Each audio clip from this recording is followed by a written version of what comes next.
Hello and very good evening to our lovely audience. Thank you once again for making time for our Pivot in Progress event. And we have a fantastic session prepared for you all today. We have this topic that we have been getting a lot of requests, a lot of demand for in the recent past about marketing professionals specifically and how they can advance their career at top tier companies in 2026. Now, obviously, marketing has seen a whole lot of paradigm shift in terms of how careers are being made, how they are being advanced, how they are being transitioned into different within industry or within domain kind of roles. And we have two fantastic speakers who are both backstage here with me. And I'll be bringing them onto the stage, but we are very excited to have them here. So, without further ado, I will get our speakers on here. Shohini and Akash was here for a Hey second. everyone. Perfect. Hello. All right. Hello, Shohini and Akash. Good to see you both. How are you both doing? Good. Very excited for this conversation. Same man. Wish we were also in Bali like you, but unfortunately we are in our rooms. Akash is not going to let my background go. It seems like for this rest of this No, conversation, no. I wish I was, but thanks, Akash, for reminding me that I'm not. Thank you both for making time for this. I really do appreciate it. I think there's a ton happening in the marketing space right now. I mean, there's a Yeah. ton happening everywhere, honestly, like in all domains that we cover. You name it, like product management, engineering, operations, everything. But marketing in particular, I feel like has been at the forefront Mm, of all this, like paradigm shift that has taken place since AI came on the scene. And so I'm very excited to uncover all of that with you today. Before we get into that, let's do perhaps a quick round of intros. For people who don't know me, I'll just introduce myself first, and then I'll turn it over to Shohini, you, and then Akash. Yeah. sure. Perfect. So, again, for those who are new to Pivot or this is your first session that you're attending with us, my name is Arjun. I'm the founder of Pivot. And we started Pivot with a very, core deep mission that we believe in around helping people navigate different types of career transitions in as seamless and as successful a manner as possible. We work mostly with experienced professionals, and the reason for that is when I was kind of climbing the career ladder in my own experience and seeing many other mid-career professionals around me, we felt there was a lack of support system that provided all the tools, insights, and connections you need in one place to achieve your goals. So that's just a little bit about why we started Pivot. Obviously, we'll talk a little bit more about what exactly we do, how we help people during the course of this conversation. But I'll turn it over to Shohini. Shohini, welcome again, and thank you for making time for this. If you could just share a little bit about yourself, your journey, and like what you do today, that would be helpful. Yes, of course. Hi everybody. I'm Shohini. I'm very happy to be here today. Pivot is very close to my heart in terms of the work that Arjun and team are doing. And I look forward to all my mentoring sessions that I have with a lot of young people who are looking to kind of make inroads in this very dynamic, exciting, and also, I would say, a little difficult environment that we have. My name is, again, I'm Shohini. I am a marketing and advertising professional with close to 2 decades across brand strategy, creative marketing, and brand management. And I have worked with multiple brands, predominantly FMCG, with Coca Cola as a marketing director, with P&G, with Nestle, with General Mills in the capacity as a brand strategy lead and brand strategy head. I've worked in India, I've worked abroad, and my entire career has pretty much been around building brands, launching products, creating award winning communication, and also along the way, mentoring and coaching my own teams and extended teams. And today, I am a leadership and executive coach and mentor. And I coach ambitious professionals in various stages of their career to make the moves that are best for them and to kind of guide them in this environment that we're living in today. I'm also mama to a 5-year-old girl, extremely precocious, and when I'm not working, I'm pretty much with her. Brilliant. Thanks, Shohini. Akash, you want to go next? Hard to live up to that if I'm being honest, but I'll try. I'm Akash. Currently, I'm at OpenAI. I've been here for about 8 months, but I think it's felt like much longer than 8 months, if I'm being honest. Sometimes a week feels like 8 months here. Before this, I spent about 7 years in the entertainment industry, specifically at Netflix. Um, my journey into the marketing world has been a bit of a backdoor. Uh, I went to film school, had a lot of interest in sort of putting together content, viral videos, all of these things, and found myself in film school. And very quickly after film school, I found myself in internet publishing via BuzzFeed, Sportskeeda. So I was sort of at the forefront of virality mechanics or internet culture in that sense when it was taking off in India. And then moved on from there to Netflix, and now I'm here. Um, the reason I wanted to do this call was because I think we're sort of at the precipice of a new era.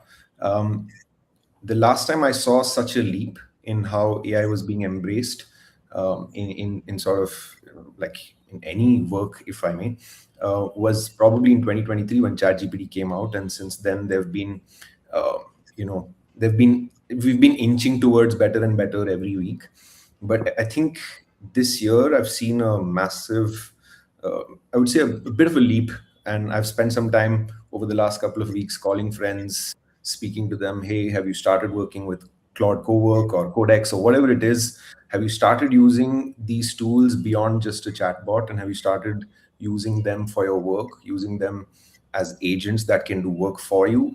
If you haven't, pick those skills up right now. It's not super hard. The barrier seems like it feels overwhelming. A lot of people I know sometimes feel like, you know what, when it's time, I will pick it up. Right now, it's too overwhelming because a lot of updates keep coming out, and I don't know what to sort of hold on to. But I would say Yeah. now is a good time to, if you've been waiting for that moment, today is a good moment to sort of do that. But yeah, that was the reason I thought I should be a part of this and uh, gently nudge people to start adopting some of our tools. Amazing. Well, I think this is definitely the perfect time to do this because, I mean, there is just a lot on the scene, even I would say beyond AI, which is causing people to reevaluate their careers in the way they did during COVID. I don't know if you guys still recall COVID. COVID is a blur to me at this point, but one thing I do recall from COVID is everybody questioned all their decisions they had made so far in their lives, right? Because it was such an existential crisis, and we had to live with ourselves 24/7 in a box, kind of caged in. So we thought about it. It's very different kind of an environment today where there's so many opportunities in front of us. There's so many new emerging tools and technologies in front of us. But the questions are similar in that, hey, am I doing the right thing with my career? Am I going in the right path towards the right goals? And so, what I want to start with is slightly big picture, slightly high level, before we get down into the nitty gritties of what exactly to do. The I would say the 10,000 pound elephant in the room right now is AI impacting marketing careers in a disproportionate manner than perhaps some of the other careers as well. Um, at the same time, things have become very, very competitive for most mid-career professionals when they're, in the market competing with other marketers for jobs or just for their audience's business and attention. So competition has become much more tougher. And I think the overall rules of the game are being reestablished. So what I want to start off with, and Shohini, we'll start off with you if that's okay. What I want to start off with is understanding from your perspective, what are some of the core principles of marketing which you feel are timeless and have not changed? And what are some of the biggest changes that you have seen on this scene in the last, let's say, 2 to 3 years? Okay, okay. Maybe we start with what I've seen that's changed first. Sure. And we can't start a marketing conversation, I think, without talking about the consumer. And I think the biggest shift, I mean, it's been happening for the last few years, but it's at like a crazy level right now, where the consumer journey, the purchase journey, is extremely fragmented and hard to predict. And it's leading to a proliferation of multiple mediums that they are engaging with, because this consumer is present everywhere and always on. And I mean, we have, the AI expert in the room, so I'm not even going to dare touch upon it. But I mean, from the big basics of using, AI for search versus those sort of 20 blue lines that we look at for Google, to kind of looking at discovering new brands on QuickCom, to looking at Reddit for reviews, looking at YouTube videos for to-dos, and then forgetting to buy something and leaving it on the cart and probably thinking about it 3 months later when they see some digital outdoor or a friend reminds them. It is, it's just really, it's becoming super fragmented. And therefore, in that, what I have seen happen is that there is an explosive requirement of content at for all of these touch points, and that explosion has happened. And I think therefore automation has come at possibly the best time right now, because that consumer journey has been organic. It's just the way they have started behaving and consuming today. And in that, therefore, there is a huge amount of content being produced at massive scale across the board. And that's one big trend that I'm observing. But also, I must add that the challenge that marketers are working on actively, and especially big marketers such as HUL and Coca-Cola are actually actively setting up systems, is to ensure how do you ensure the content you're creating at scale is still on brand, is still insight based, is still creative, and I use the word very cautiously, is credible, and it creates impact. And I think that's the conversation that you see happening around you from a lot of disgruntled experts or creative people, or for good reason, because that balance is something I think brands and organizations are trying to figure out, and it's needed and it'll happen, but that's the challenge. So I think that's one kind of big piece that I see. The other one that I see is other couple of pieces that I see, of course, is retail media overall, and I think it'll have an impact on marketing skills that are required as well. Uh, there is massive growth as far as advertisers in retail media, quick com, e-com, because a lot of people are actually discovering brands on the Blinkits of the world, and advertisers are directly able to attribute, let's say, their ads directly to the purchase. And there is a lot of first party data. So overall, I think WPP Network also has announced that the retail spends, the amount advertisers are going to spend on online retail media specifically, is going to go up by at least like 12 to 15%. And therefore, having an understanding and experience in digital commerce really becomes critical for a lot of marketers out there. Whether your brand is only on brick and mortar, or brick and mortar and online, or only online. I mean, it's just a fundamental, I feel, that people kind of need to pick up on. Yeah. See, I won't say much except to just touch upon the fact that it's stopped being an experiment anymore with tier one organizations. It's starting to become a part of the marketing backbone. Uh, of course, it's being used for daily workflows, but apart from that, it's an important part used by marketing organizations, research agencies, advertising agencies, on everything, across targeting and segmentation, across campaign planning and development, across insights. And it does lead to lead times overall becoming lesser Yeah. for launches and for campaigns, etc. And that's a big thing. I can think of Unilever, for instance, who are really scaling it up, Yeah. scaling up a lot of their operations using artificial intelligence, creating multiple assets across markets, and ensuring that the brand voice and consistency is still intact. But it is going to become more and more entrenched, and now companies are even figuring out regulatory situations. See, when you're creating so much at scale, then you also need to ensure that especially for larger organizations, how is everything ethical? How is everything on regulations? But brands aren't Yeah. even putting those systems in place, right? So Right. it's here to stay, and it's going to actually make, I mean, it's getting better and better. And I think in another 3 years, we'll see a whole other picture.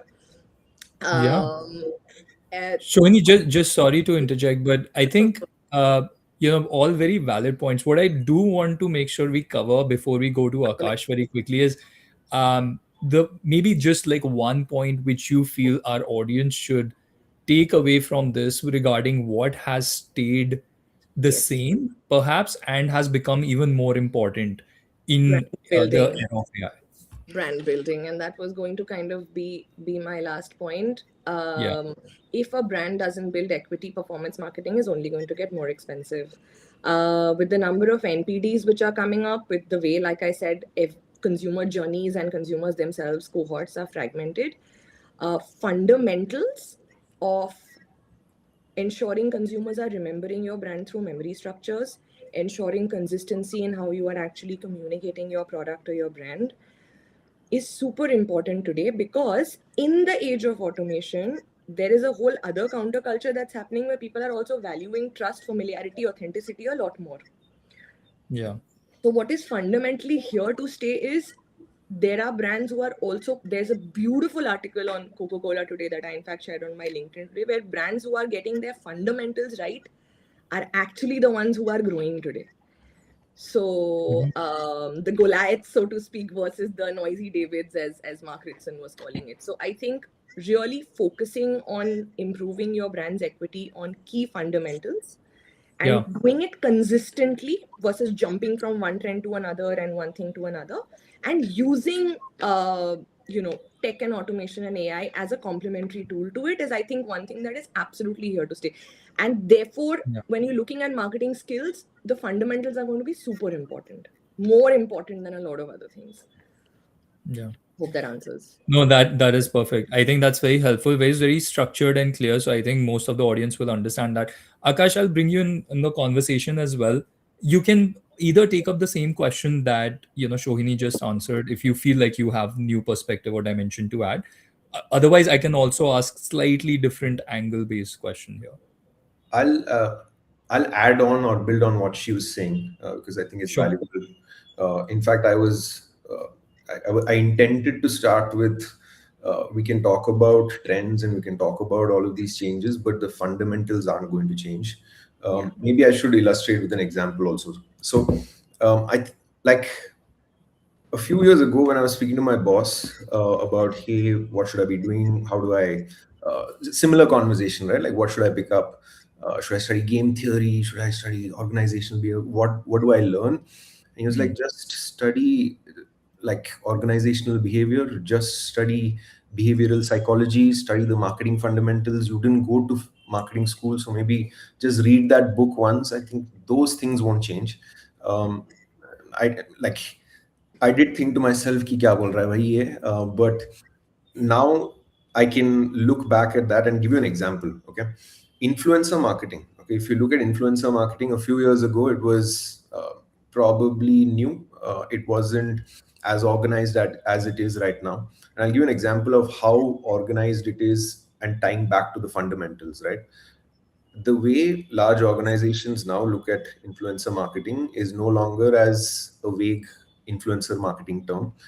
It is actually a channel which is a full, like, which is looked at as a full funnel channel, right? So you have influencers who are your top of funnel, you have influencers who are mid funnel, you have influencer content which is bottom of funnel, right? Like, so D2C brands, I think, do this really well, where they sort of maximize the bottom of funnel conversion with influencers, but there are other brands that sort of participate across the spectrum, right? So there's perhaps something that you do with Himesh Reshamia, which is kind of going viral on the internet. No one's watching that and buying anything, but it exists and it's viral, it's valuable. Then there is a mid funnel use case where someone is sort of explaining how a product works, whatever, like deeper engagement. Again, perhaps not, people aren't really buying it. Maybe there's storytelling also over there. Maybe it's a macro creator. And then there is a like a direct bottom of funnel use case where this help me do this right now, you'll also be you'll also benefit, right? So um, Yeah. both agencies and brands have realized this and have started operating in this way. No influencer brief is here is product to do. It is very structured. It is very like thought through. For this campaign, I want to. This is how I'm looking at it. I'm not looking at sort of conversions. I just want awareness and reach. I want a little bit of conversation, whatever. So, and now that goes back to fundamentals, right? Like before, we weren't thinking about this new influencer shiny category as in that manner, but we've somehow taken it back to its fundamentals, which I think anything new coming will end up in those fundamentals. So yeah. So kind of like an maturity of the new age trends and concepts, where you're contextualizing them into the battle tested, the old school principles, I guess, that stand the test of time. Um, Very interesting. So I think let's also talk about a little bit how it's impacting individual careers before we dive into those again nitty gritty topics.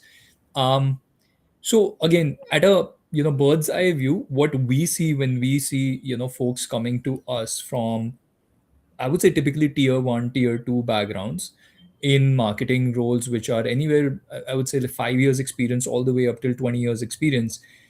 Almost everybody definitely wants to integrate AI into their daily workflows. Almost everybody thinks of it as an inevitability that they have to do that. But we see very little understanding and standardization of how people are doing that, just because it's so new on the scene and organizations themselves are trying to figure out what works, what doesn't work. There are new tools, as I think Akash, you were mentioning earlier. There are new tools that are springing up every week almost, or new models that are coming up every week. And then outside of AI, one of the things we are seeing is that it's, like I said earlier, it's a very, very brutally competitive market out there right now from a job search perspective, but also from just like, let's say, marketer to marketer when you're competing for business or competing for anything else, audience attention, etc. So people know that they have to up their game very quickly in a short period of time and do it in a way which doesn't just feel like they're embracing something new, like they're embracing AI or certain new aspects like influencer marketing, which is, I don't know, maybe like 5 year old kind of a thing. Um, so it's not just about embracing those new things, but actually delivering tangible outcomes from the get go very, very quickly, right? With obviously a bit of experimentation behind them, but they're expected to drive those outcomes quickly because their competitors are able to do it for same amount of time.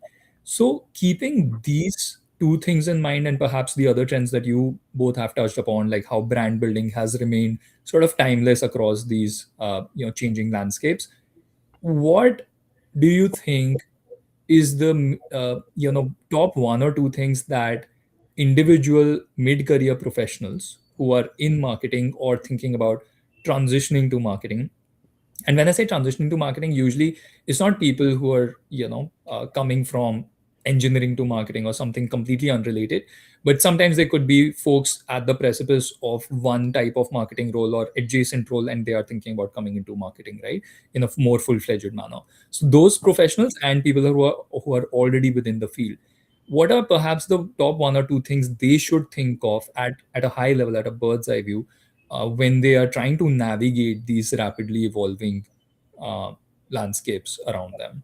Shoini, again, we'll start with you. Okay. Uh, See, for anyone who wants to make a transition, I'm going to go back to the fundamentals that are required. Anyone who's looking for a job right now or looking to switch, um, a good marketing role has three or four fundamentals that a person needs to have.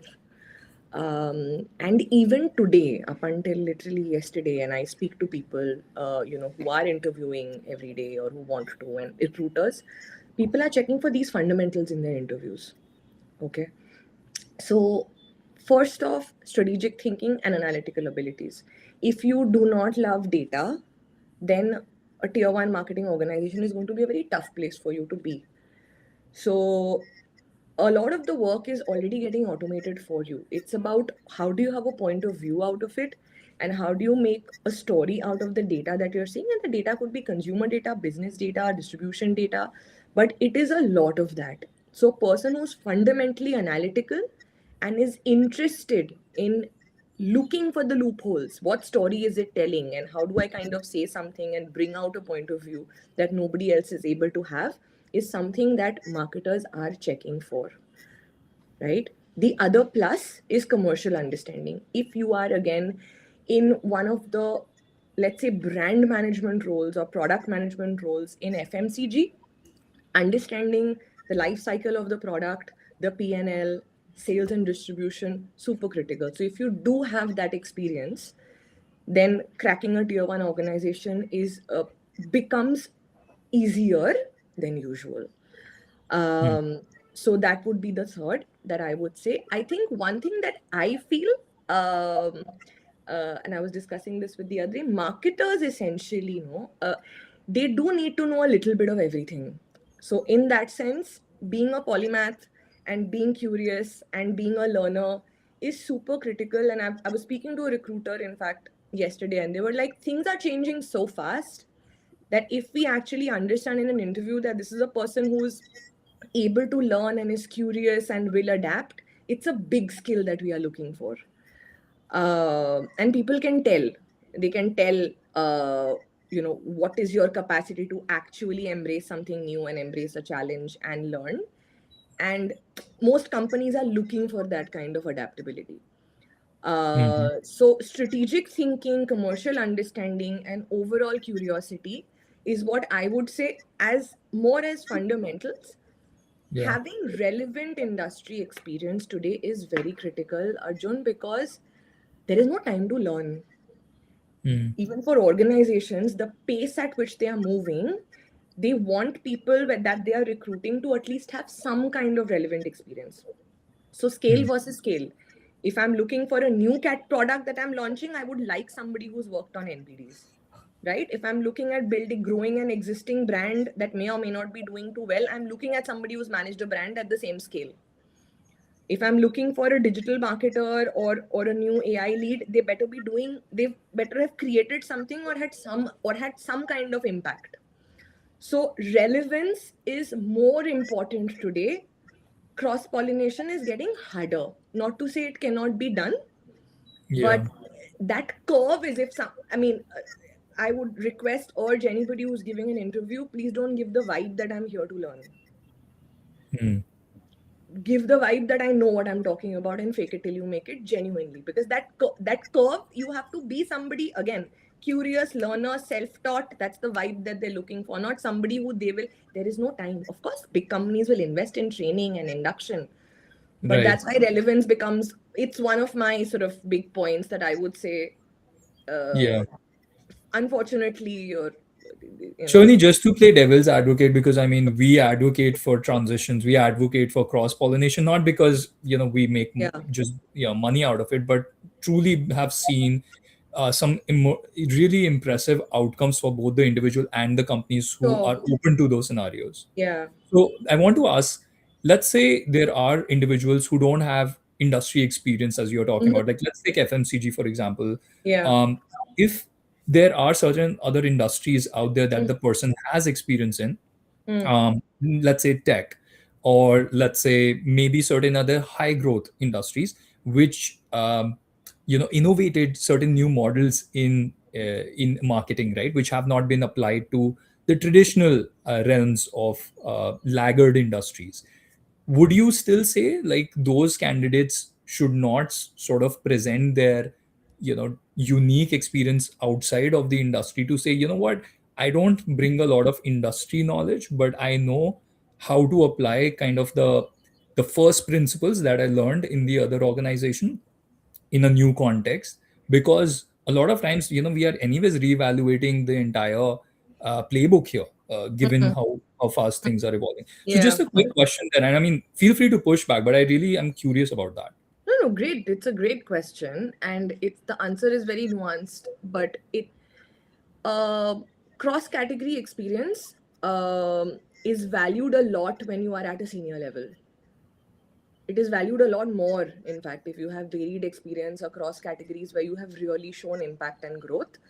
And as far as like early changes and early transitions are concerned, by all means, like I said, if somebody is able to show analytical ability, strategic intent, if somebody is able to show and really prep for roles where they may not have the valid industry experience, but they bring in some of the essential skill sets, there is a chance. I'm not saying that there isn't, but some kind of relevant experience helps. For instance, I am somebody who has personally made a switch from advertising to marketing. I mean, I've done two-time marketing, advertising to marketing. So if I have to give my own example, I didn't have industry experience as far as product marketing or brand management is concerned in the level that I was at, right? But Hmm. I extensively worked with FMCG organizations in brand strategy, Yeah. and that kind of that aided in the process. A person who may be working in an auto industry, suppose, may be working with cars and who wants to make the switch, the amount of data that auto industries handle, if the person is able to be a complete data whiz, by all means. But some skills, there are some fundamental skills that, for instance, FMCG companies will look at. They will look Got at if you worked on something for scale. They will look at data. They will look at people it. skills, Right. etc., which it's good to have. Right. Okay. No, fair point. And let's bring in Just Akash. can I Yeah. just I Yeah. was I was actually thinking about अरे यार transition कैसे करूं, like that sounds very difficult. Why would anyone bet on you to transit? Then I realized actually even I have transitioned from my entertainment experience to actually consumer tech, and I didn't realize that on its own as well, right? So I think um, and what sort of facilitated that, if I have to distill it down, moving from entertainment industry, which is all glitz glamour, Gucci's, Pradas, all of that, to extremely geeky environment. Why that happened was because when AI came out in 2023, or like when ChatGPT came out, I was sort of one of the early adopters over there. Was part of the team that helped with internal adoption, right? So that sort of became a headline on my resume as I was sort of interviewing for these roles. Probably helped stand out, right? So I think again, this is, if you want to transition, I guess you have to show some sign of some signal that that transition makes sense. Um, Another basic fundamental I would say is very necessary, and because you keep talking about large organizations, um, man, I think there's table stakes in these organizations, right? Which is like strategic thinking, understanding consumer. But I think what actually stands out is communication and understanding organizational behavior. Other words is politics, but I don't want to phrase it in that sense. Understanding who calls the shots on what, because large organizations are large entities, right? How do you convince uh, team sitting in another country, team sitting on another floor, that what you're working on makes sense? How do you collaborate better? All of that comes with communication and understanding organizational behavior. I'll give you a random example of one of these instances, right, where understanding where the organization is headed helped. Um, One of the things I tell people who I'm hiring is, don't look for roles, don't look for titles, look for the projects.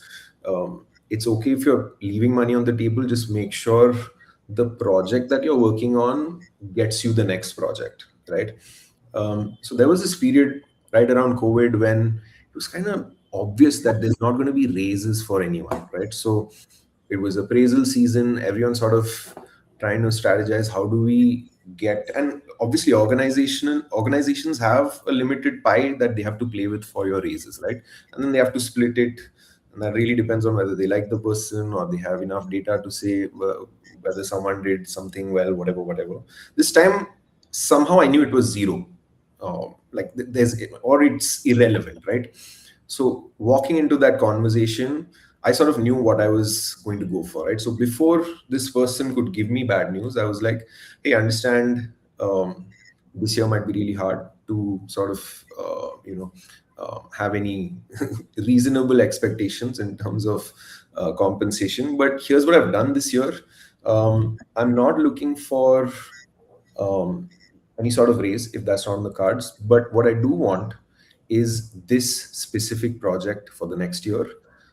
If I'm able to get that, then I think that would make sense from a past perspective. I've done whatever, so I deserve this, whatever, little bit of entitlement, but also as soon as I said these things, the person on the other side was automatically, he had his guards down and he was like, okay, this is an easier ask to manage than whatever you said, right? So, and then that project sort of became the biggest project I ever did, and then that got me headlines in my next interview, whatever, right? So I think understanding like communication, understanding organizational behaviors is, I think, the cut through in these large organizations, because the supply of how many people understand strategy, how many people understand landscape, audiences, all of that, there's enough. Like, but Right. who's like communication is what is, I think, going to be able to separate you. Can I add to that if Yeah. we have time? Yeah, please. Yeah, completely agree. By the way, in fact, well, the stuff that you call table stakes is also surprisingly rare these days because of the very things that people are kind of, a Mhm. little bit getting panicky about. But the understanding an organization is tremendously helpful, like Akash said, both in terms of managing the day to day, but also in terms of visibility and growth. And if I have to just talk specifically about marketing, see, marketing fundamentally is a function where you are orchestrating something and starting something off, and you are highly dependent on all other functions to bring it together. Yeah. Your creative, your finance, your supply chain, your research, your what. So you have to be the kind of person who's able to actually understand a system. Most, for instance, in Coca-Cola, we would place high value in people who were being promoted and who were growing, and how well does this person understand the system, Mhm. different stakeholders, how do you manage them, how do you collaborate well, because more often than not your timelines will be at a crunch and you will need everybody to come together to drive that common goal that you are going after, and you are kind of orchestrating the whole thing. So it helps. Now obviously understanding an organization and how it functions will happen when you are in it for some time, but having some fundamental people management skills and stakeholder management skills, and just being somebody who's able to get stuff done and just understand Yeah. human nature and psychology, it helps tremendously. So great I point. mean, definitely. I think, it's good that we are adding this because to me, I mean, I see careers being built across, 15 different domains that we have, exposure to. And I feel like some of the points that are being made actually are quite transferable to certain other careers. I think being able to manage different personalities, bring differing views to consensus, I think that's really one of the most important skills one can have to elevate the organizational outcomes, but also your own career growth. Definitely makes a lot of sense. Um, and I liked, Akash, what you were talking about, that sometimes, I mean, because this is a common question that comes up. I'm like, usually when we ask people, okay, what is your core career priority at this stage in your career? Mm. They do a lot of self-reflection. A lot of times we hear the answer, oh, I'm looking for a 30% raise, I'm looking for a 50% raise. I'm like, okay, I get that. I mean, I see where you're coming from. We all need more money, and I completely understand. But at the same time, what about the things that you'll be learning? What about the things that you'll be impacting? And so Gary Tan, I think the CEO of Y Combinator, had a very good, very simple kind of phrase around this, which to me sums it up pretty well. In each job, you should either be learning or earning, ideally both. But if neither is there, then leave that organization right away. Mhm. And I think that's a very good way to sum it up, right? Sometimes you will have to compromise on earning to learn more, and vice versa. But if you're doing neither, leave that organization. We'll with that move on to the next thing that I want to focus on. This is very specific. Now we are getting into granularities based on common questions that we hear from our audience. How do you build a standout marketing profile and portfolio when you are in the job market, and not also like necessarily you're actively searching for jobs, but you're building that sort of profile that will pay dividends for your career in the long run? I think some of the things that both of you have touched upon will impact people's profile and portfolios. But can we now be very direct about answering this question? Like if somebody came to you and said, you know what, I want to go from, let's say, specialist marketer to a full-fledged marketer and really rise up the career ladder to become a CMO. A question that we get often, right? What would you say that this person should be doing to build that kind of profile and portfolio, demonstrable portfolio, in the mid to long term? Akash, we'll start with you this time, if that's okay. Yeah, Switch that's things. I. So I've been thinking about this. Like, it really depends on what kind of company you're targeting as well, right? Like, what is the scale of your ambition? I was telling someone who was applying for a role where the title says something, and they're like, "Oh, this will be a step down for me." I said, brother, you this is a like at least a 30 million budget you'll be handling versus I don't know like whatever you're handling right now. So I think that's one of the things to keep in mind, right? Like, what is the scale that we're looking at? If you want to be the leader of a 10,000 people organization, CMO, I think there's a different path to that, which I also Mhm. don't know. Otherwise, like I would have tried to be there by now. Then there is another one, which is, I mean, do you want to be a CMO for a smaller organization? I think that's much more achievable, uh, f- given the supply of these organizations are also large, right? Um, like, if I have to break it down, getting a job is like getting the company to subscribe to your services. So at the end of the day, it is a little bit of a marketing job only. Like, how can you market yourself to this organization?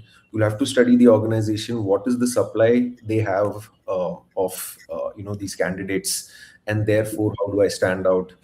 Like, what is the best channel of communication with the person who's going to be sort of in the decision making seat?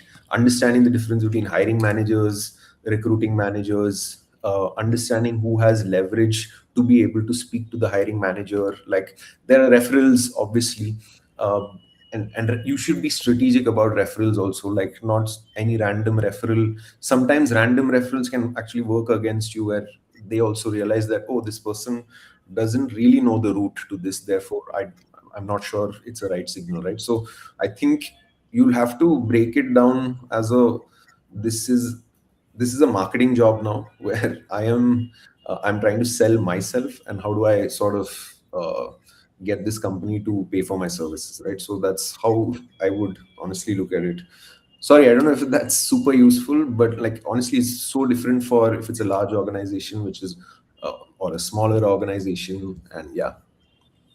Yeah, no, I think fair point. And let me just clarify, right? Like I gave you one of the common questions that we get, but it's not the standard question that we get from every single person. I think a lot of people, what they're thinking about is their own growth trajectory, right? And many of them, for better or worse, they don't envision it by staying within one specialized area of marketing. Like for example, let's say I'm a performance marketer, right? Now, a lot of times people would want to just continue building their career within performance marketing and see that as their sort of end goal, that I'll become a performance marketing leader at a large organization at some point with a stable and well-paying career. Hmm. But there are, I would say, majority of people who come to us who are thinking like, you know what, I'm doing performance marketing right now, but I see like content is exploding, as Shohini pointed out earlier. And yes, content can be used beyond just performance marketing into social, into SEO, into influencer, into event marketing. It's all over the place. So they are thinking like, okay, I have done content for performance marketing, but I could do content for everything and become a much more like generalist leader in the organization. So that is one of the common themes that we have seen.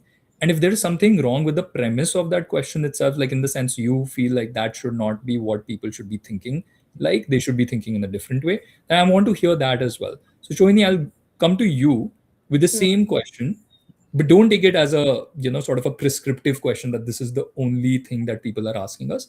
What people are broadly thinking about is, how do I envision very pragmatically my career growth trajectory for the next 5 to 10 years in a marketing role, especially when I don't have a lot of exposure beyond one or two areas of marketing.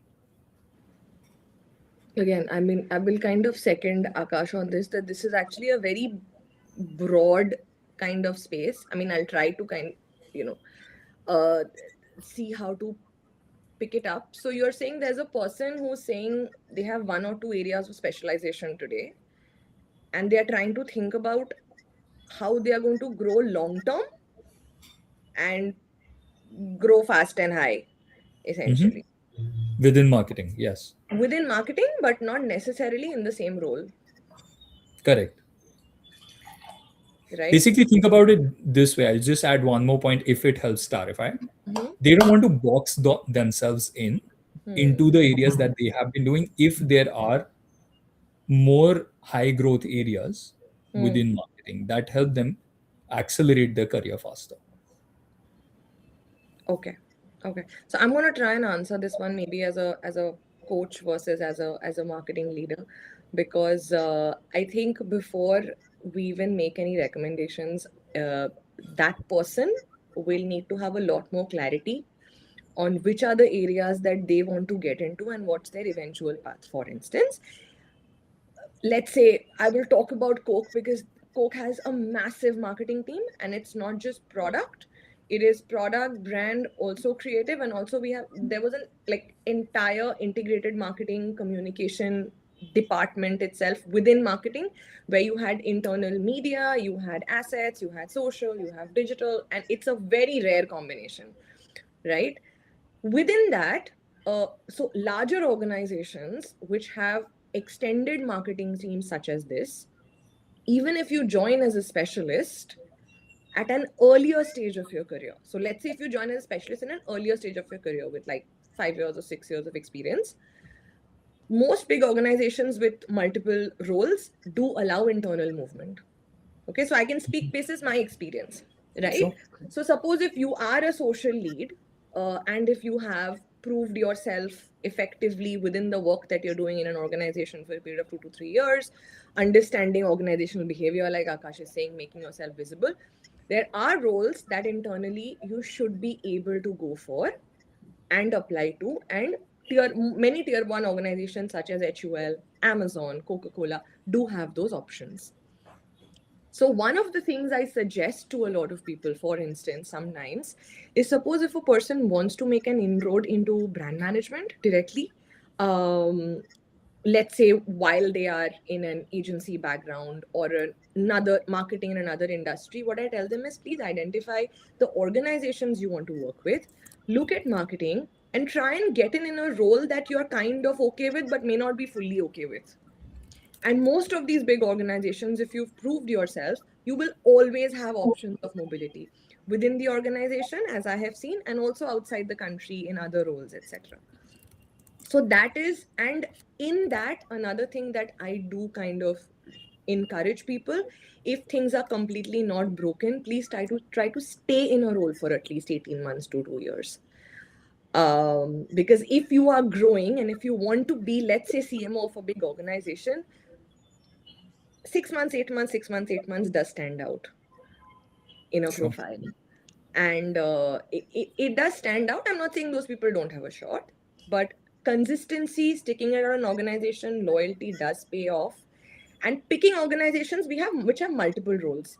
So if you want to do brand management and you're only looking at companies which have leaner marketing teams, primarily product, not a lot of comms or extended digital teams, it's tougher. Look at organizations possibly with a broader range and you can internally move. That's one thing that's kind of coming to mind. Consistency and sticking it out in a role so that you have learned and contributed enough for it to show on your CV makes moves easier as Hmm. you are as you kind of want to grow. And like I said, as a coach, that person needs to be very clear about their north star. So I want to be CMO by the age of 40 is an interesting north star, but it's not specific enough. Hmm. Yeah. And I think that's another pitfall, like we were talking about in terms of the money and the jumps, because I can see a lot of people moving into startups with 50 people, 100 people at 50%, 60% increments and then not getting paid for 3 years, Hmm. which is not a situation we want to be in Sure. either. Hmm. Right? So Just, I don't know if it helps, but just some sort of, No, it top line. does. It does. I think you both see it's always good to sometimes answer a question with another question or kind of questioning the premise of the question has been asked, because you don't always need answers to your questions to go to get ahead in your career. Sometimes you need to reflect to make sure you're asking the right questions first. So I think that is important. I think the way both of you answered shows that while there are certain tangible steps one can take to align themselves with more high growth areas, but at the same time you need a bit more self reflection to understand, hey, which path makes more sense for you as an individual, rather than just looking externally into all the different domains of marketing to just say, hey, I want to do everything, or just go to the top organizations. So I think Yeah. that makes sense. Um i i think we are getting a couple of questions here from the audience, so I want to take them up.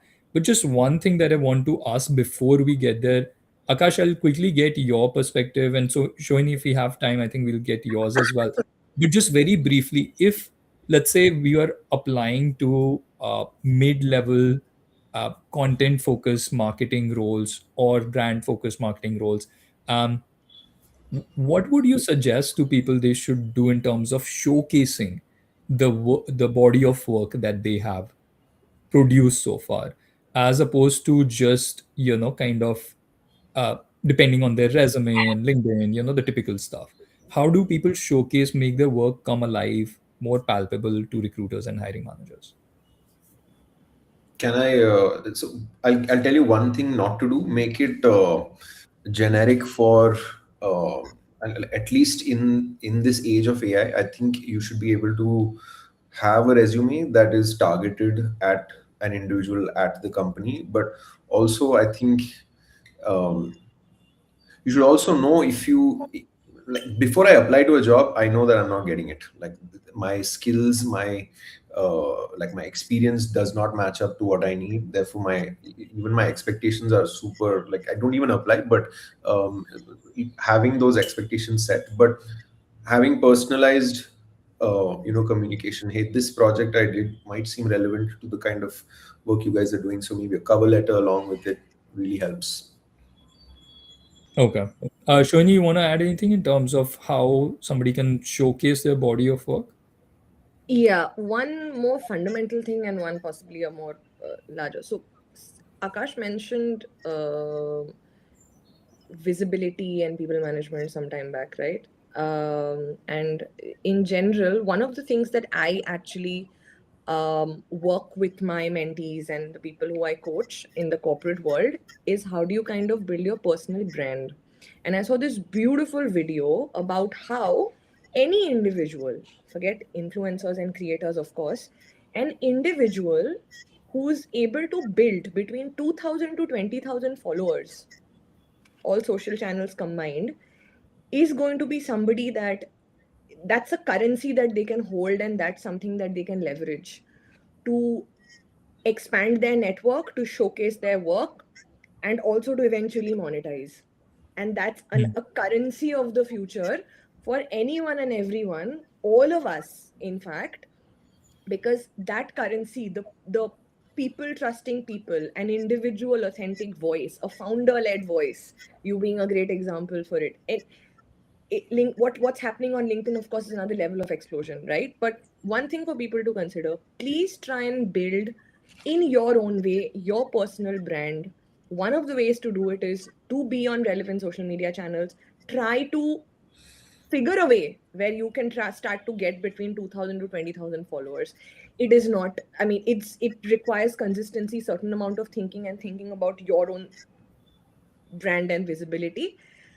Think of yourself as that, think of yourself as a brand, and then you will have those visible channels to showcase everything that you're doing, whether it's Hmm. your, the impact you're creating and the work that you're doing, etc., because it's you personally that people are going to go for, and everybody's checking your social media platforms the moment you're applying for a job. I'll uh, add once just one caveat to this. This is over and above the table stakes. Like it yes, would actually be good. absolutely. Uh, the other way to go about this is build a brand, but under me there isn't anything which. वो तो point ही नहीं है ना. That So तो that, is yeah. yeah, yeah, of course, yes.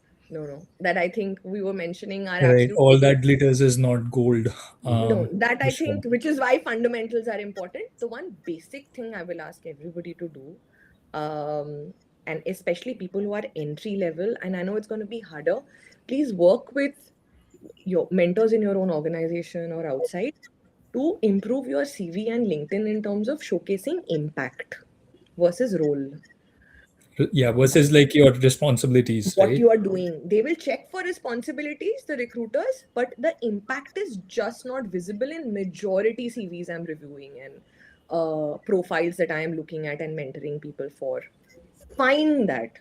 Use use assistants, use bots, use mentors, but figure out how in your entire body of work you're able to call out what impact and measurable impact you have made. In it could be awards, market share, campaigns that you've run, people that you've managed, anything. But even 15-year plus experienced people, I have not, it's most work I have done versus the impact and the leadership skills that I have shown. Yeah. So I think Yeah. focus on that goes a long way.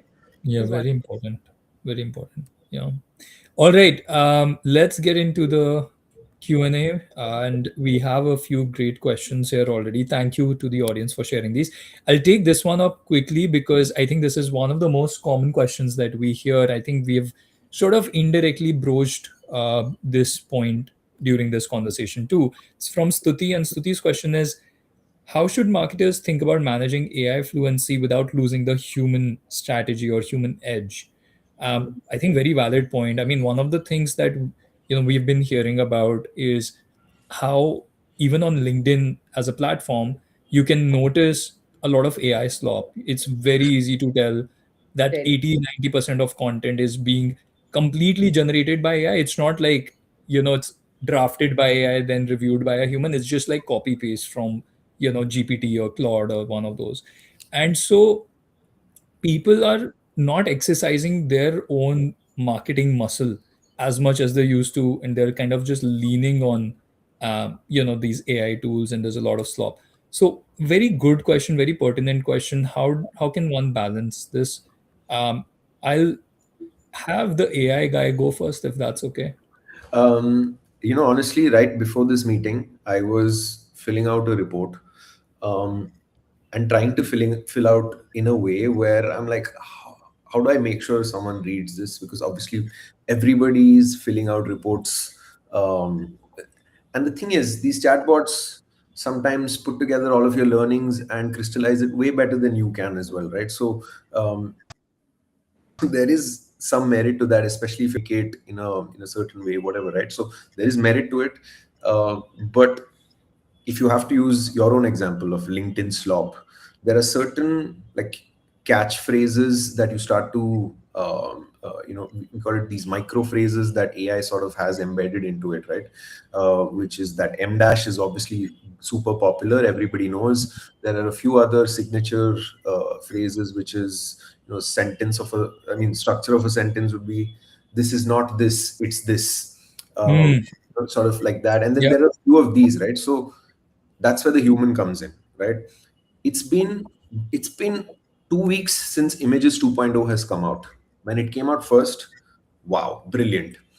In 2 weeks, people can tell now if it was Images 2.0 or not, because there is a certain artifact that is sort of like a watermark, which has a little bit of noise over it, right? So now imagine every marketer, every performance marketer is sort of pumping that on their creative mediums, right? You still have to stand out, right? That's where the human comes into the loop, where if everyone's doing this with AI, I think this would be a better way to sort of catch attention and sort of go zag when everyone's going zig, right? So it's that's not going to go away. There's always going to be patterns that AI has, which humans will be able to break. Um, I think that's very valid. Shoni, anything you want to add to that? Uh, Basics, really. The young marketers who I know who are using AI, I mean, use it as a part of your workflow, use it as your first drafts, but I don't think, I mean, you have to review it and you have to revise it. It's great to kind of do a, argument and devil's advocate with your AI on the decks that you want to present or feedback conversations you want to have. Use it as a companion, versus as Yeah. something you entirely rely on as a companion. And for repetitive tasks, it's great. And that's what people have started using it for more and more. Briefs, for first cut briefs, decks. Most big organizations you can't really make because you have brand font, etc., etc., but even that will get Can I sorted. can I pause you there? This is Yes. actually why I wanted to jump on this call. To be honest, um, what she's pointing at right now is the leap that actually exists, right? Where a lot of people have been using chatbots up until now. I think this is the era of agentic, right? So, say for example, you have a deck which is in your own company format. um, you can actually teach Codex or Claude Cowork or whatever it is a skill to be able to create whatever notes you have in that specific format in editable Google Slides. I don't know how many people know all of this, and I don't intend to sound See, condescending. that's fab. Now we know. So again, I think the whenever I chat with people, these are things that they don't know is possible right now. And that was the plea I wanted to make, and that was the reason to join this call as well. Ki, if you've been using chatbots, start using Codex or Claude Cowork. um, you will be amazed by what it's able to achieve for you, what it's able to accelerate. Yeah. Yeah, I think that I just want to add on to that because that's a very relevant point. I think the capability has reached to a level where it can to some extent take an entire project from conceptualization to research to coming up with initial ideas, experimenting, up executing, getting feedback from the market, iterating and improving. That entire journey can actually be done with very limited to no human oversight by some of these tools out there. I think that's the capability we have seen, and we have internally experimented with certain things in marketing and operations as well. So very valid points there. At the I same time, sorry, at the Yeah. same time, I think what across the board, experts and founders, what they're saying fundamentally, and to answer Stuti's question, in fact, Stuti, your human strategy edge is going to be your judgment and Hmm. your and knowing when to stop and how to change track and to be able to identify the problem that you're trying to solve. Yeah. That's the human edge that you will bring in. You'll bring in the ethical, your brand lens, your ethical lens, your judgment lens, and to be able to take everything that you have and then kind of take it to the next level and know what to do with that information. Yeah, I mean, I think Stuti has struck a chord here because there's just so much we can discuss Oh, on this topic. I also want to highlight for especially young people. I think Akash, Shoni, I would be interested in your thoughts as well. But like, it's when I was young, I mean, I think I'm still fairly young, but when I was younger, um, one of the things which my mentors espoused in me: have a point of view. Don't just take things from other. And at that time, it wasn't AI, it was other stronger personalities. So I worked in New York in consulting, very strong personalities, whether it's a client, whether it's your other partners in the firm. So as a 20-25 year old, it's very easy to get intimidated to say, you know what, I'll just do whatever has been told to me without like critically thinking about what has been told to me, yeah, right? yeah. And so thankfully, I mean, I really really thank my mentors for this. They inculcated and pushed me to have my own independent school of thought on all important things. Obviously, you can't do that in time crunch and stuff, but when it is possible, don't just take things as a given. And AI will make you do that. It's very tempting to just take whatever AI is giving you, sort of like set in stone and the only point of view on that.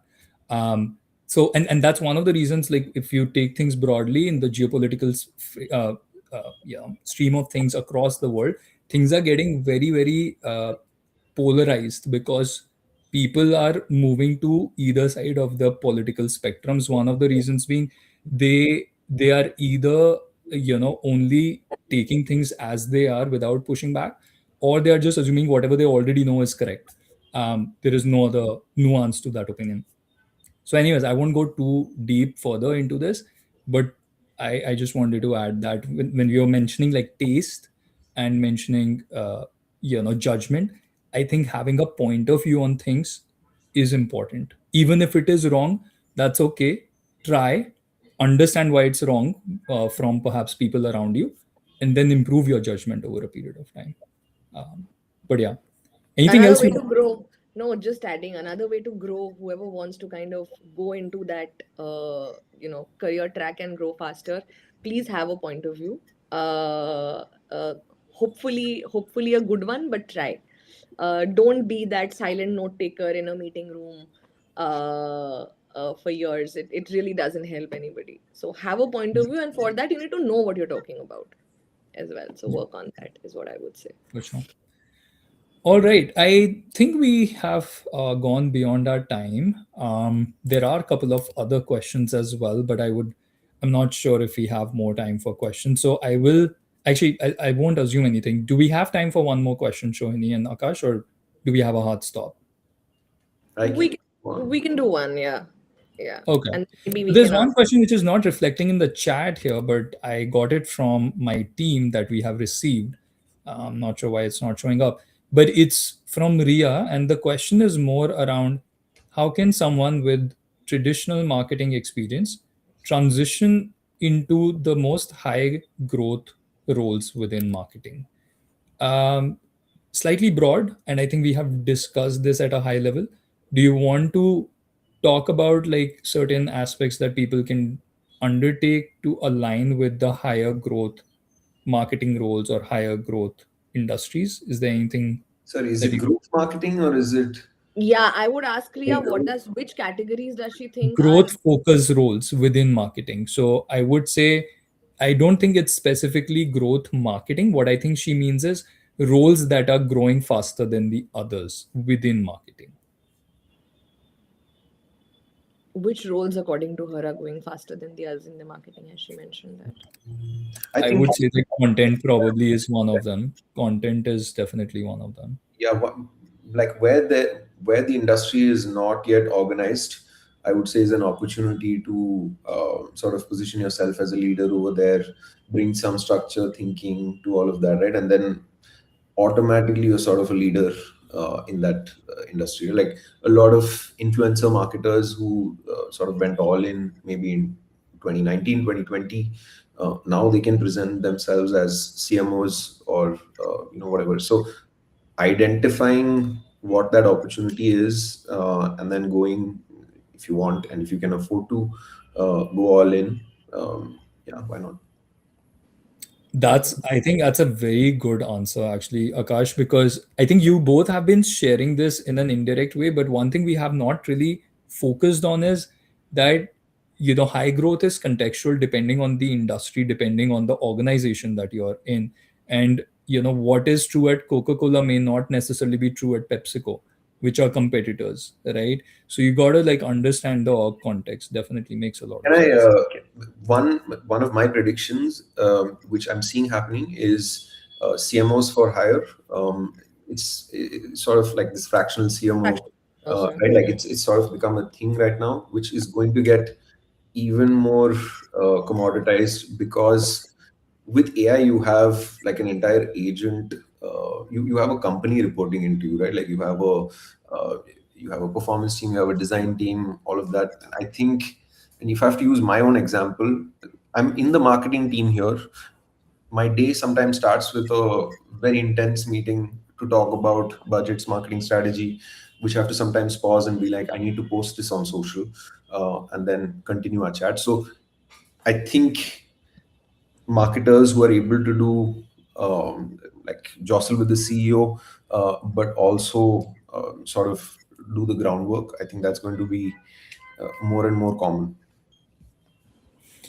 Got it. I am so sorry, but there is one question that has just come up, and I love that question. Can we please take this up? And this will be the final question, I promise. Yeah? Okay, thank you. Um, this is a question from Abhijit. Put it up here. How does one hone their judgment skills in this new age? Legwork is getting rarer. We used to be out in the field for market research. COVID shifted us online and over calls. Over time, things get optimized more at a distance from the legwork. So, how does a new professional, or I would say honestly, even like experienced professionals, hone their judgment? I think it's a really, we keep talking about judgment is very important, point of view, having a point of view is important, but actually, Yeah. very few people are. talking about how do you develop that skill if you don't I, already have it, I'll and take how do you that continue to exercise. because Abhijit used to work with me. Hi, Abhijit. In case you're asking this, Abhijit used to work with me when I was leading Amazing. planning CB. So, and I know where this is coming from. Abhijit is an extremely bright advertising professional, and a big part is understanding consumers. And legwork is really, I mean, just actually going into a consumer's house and you know talking to them and feeling them and all of that is still it was so relevant. Abhijit, my recommendation would be just do it. I think you'll have to complement where automation and tech today helps is that you will get access to a lot more information about your exact same consumer through multiple sources that you can use, and at the same time do find a way to proactively go and meet consumers whenever you can as well. And if that's shifting as part of your organizational culture, maybe you can be the leader who kind of still keeps it alive occasionally, because the best marketers know the pulse of the consumer. You have an additional tool and an extremely effective one. Earlier it used to be focus groups and face to face and one level of conversation with some kind of broad desk research. You just have a plethora of additional information on everything else that this person is doing. So, and the legwork, I think you should try and find ways. I know budgets are tight, etc., to still keep it alive on your own way and in your company culture as much as possible, and combine the two and keep that human judgment alive is what I would say. So, uh, Well also, hey, answered. nice No, I meeting. think Yeah. always good to see familiar faces. Akash, anything you want to add? uh, Man, anyone comes, I'm like, आप chat GPT use करते हो क्या, किसके लिए use करते हो? Like, it's a this is one of those things where I'm like, I don't know where it stops. It can sort of leak into your own lives, into your own obsession, especially market research. Wherever you go, vacation also can sometimes become market research. Um, uh, I think having dedicated time to do this market immersions, it's called market immersions in these big companies, I suppose, is good because sometimes they have dedicated, structured, conversations with the right kind of consumers, versus you just speaking to anyone who you meet and asking them what do you use it for. And, like, I still do that, but yeah, at some point it becomes an obsession over anything else. So yeah, I don't know if I encourage it. Sure. Okay, all right. I think with that, we have come to a close for today's session. Um, I mean, I think this is just an amazing topic. We exceeded our, I don't think I've ever exceeded the allotted times by this much. So I really appreciate your flexibility, all your insights, all the, experiences that you both have shared. I genuinely think it has helped people who have attended this and who will see this later, at a very practical level, because everything you talked about was rooted in practical insights, not like theoretical studies. So I really, really appreciate that, Akash and Shoini. And special thanks to everybody who joined us, took time out on Thursday evening and asked great questions. You made the discussion much more lively and engaging. I hope you got something out of it. And if you want to keep getting things like this in your near future, do check out our website. Do check out Akash and Shohini's profiles on Pivot's website. You can schedule sessions with them if you'd like to get more personalized feedback on your career goals. But yeah, that's it for today, folks. Thank you so much again for joining, and I hope you have a great rest of your evening. Thank you. Thanks, Thank Akash. you. Thanks, Arjun, for organizing this.